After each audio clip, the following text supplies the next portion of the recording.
I think that one of the biggest challenges of these times is hosting social events without or bringing people together while maintaining social distance and ensuring that you keep the mask on and speak. So, because I'm just here in our studio, I'll remove the mask so that I can share with you guys some of our best practices when it comes to hosting our fellowship and trainings, bringing young people together, but still ensuring that we are in line with the guidelines of social distancing and all the hygiene.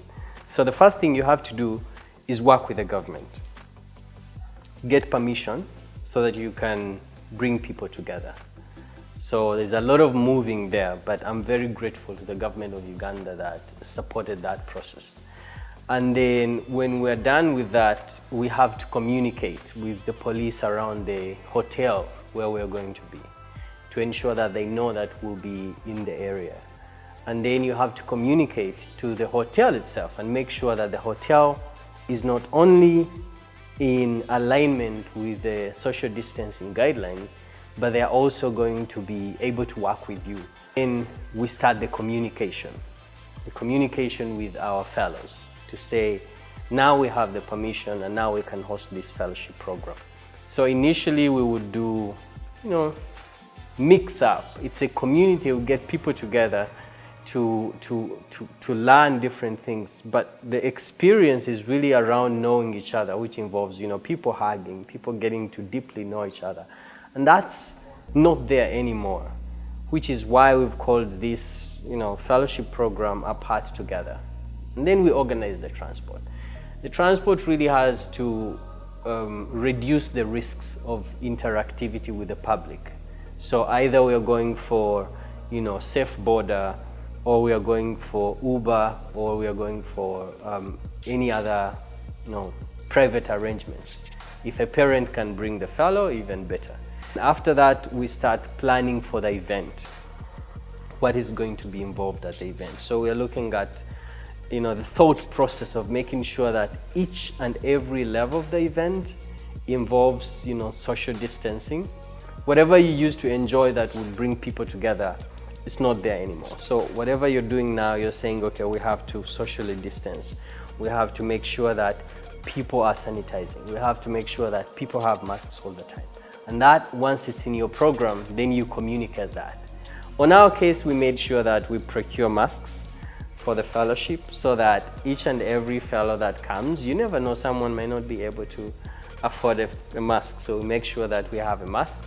And then we make sure that logistically we put in place sanitizers, enough sanitizers for people to stay clean. And then you have to think about the communication. Communication not in terms of telling people what's going to happen, but there are many levels. One is from a public health perspective, communication, you have to keep telling people what's going to happen. But there's also the messaging you put on the wall. It doesn't have to scare people, because now everyone is scared. So we had to design creative messages that align with our values as a community, and also align with the feeling of, yes, we may not be able to hug and box each other, but now we can still connect at a level of ensuring that we are safe, ensure that we are socially distancing. I may not see you smiling in a mask, but I can see your eyes because I know you. You have to check the room. You have to make sure that they have temperature gun at the entrance. And then we also have to purchase our own to make sure that we measure each and every fellow that comes into the session. And what has been really interesting is how the fellows have embraced the changes to make sure that it can be uncomfortable to mask all the time, but they're able to lean into the discomfort. And then the advanced team has to come and mark all the areas that we will use in terms of social distancing. So seating arrangement has to change. Where you used to have 3 or 4 people, now 2 people. Where you used to have eating places have to be designed and arranged in a way that ensure that you are socially distancing. And then even the places where we do energizers from, we have to mark them clear. So I have designed, keep a distance, keep your distance, banners, stickers that we put on the floor, and ensure that people are able to see where they're playing from and where they have to energize from, so that we continue socially distancing. The programming of the event, where we used to have 26 fellows in one group, we're putting them in 2 groups. So each group has 10 and the other one has 12 for a bigger room. And because we are a community, we want to make sure that they are not, socially apart. So we had to take advantage of technology to make sure that we connect different TVs so that we connect the different rooms. So once in a while they can hear from each other. Once in a while they can do an energizer together. And that bonding stays. And then we also have fun activities and I think this is one of the best ideas that you can incorporate in any event you're doing. So you can bring in the concept of silent events, hire someone doing silent disco, to have silent conversations, to have a silent movie, and people get to just be at a distance but still enjoy the moments together. And then we also have had to take advantage of, online tools like Mentimeter to just, engage people on sharing,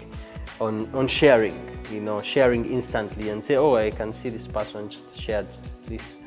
And then also Zoom. We had some people who are not here, who are back at home, and we needed them to be part of the fellowship. So we said, okay, how do we connect these fellows to make sure that they are part of the program? So we used Zoom.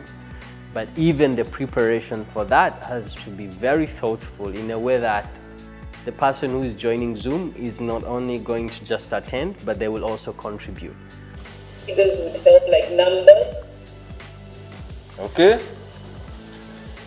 And then lastly, a good story should be made of everyday language that each and every. And I think they've been, one of the most super engaged into the programs. It might sound, funny, but way back we used to take, purity pledges. So we introduced this old timer into the program. And in essence, people might say, why am I even pledging? But we're just saying, I pledge to wear a mask and maintain social distance while attending the MCI Fellowship Program. Apart together, hashtag. And then you sign and you keep it. You don't give it to us. The rationale is take responsibility, not even just when you're here, but even when you're back home. There are very many ideas that you can include, but for us, we made sure that, just before anyone comes in, they have to sanitize, they have to keep socially distancing, and they have to mask. And you have to make it possible for them and easy for them to do that by providing the resource. Like provide a mask, provide the sanitizer, provide the pledge, provide the communication, provide the tech, and then let the people enjoy the moment, and then do the job of just saying, hey, you need to put on your mask.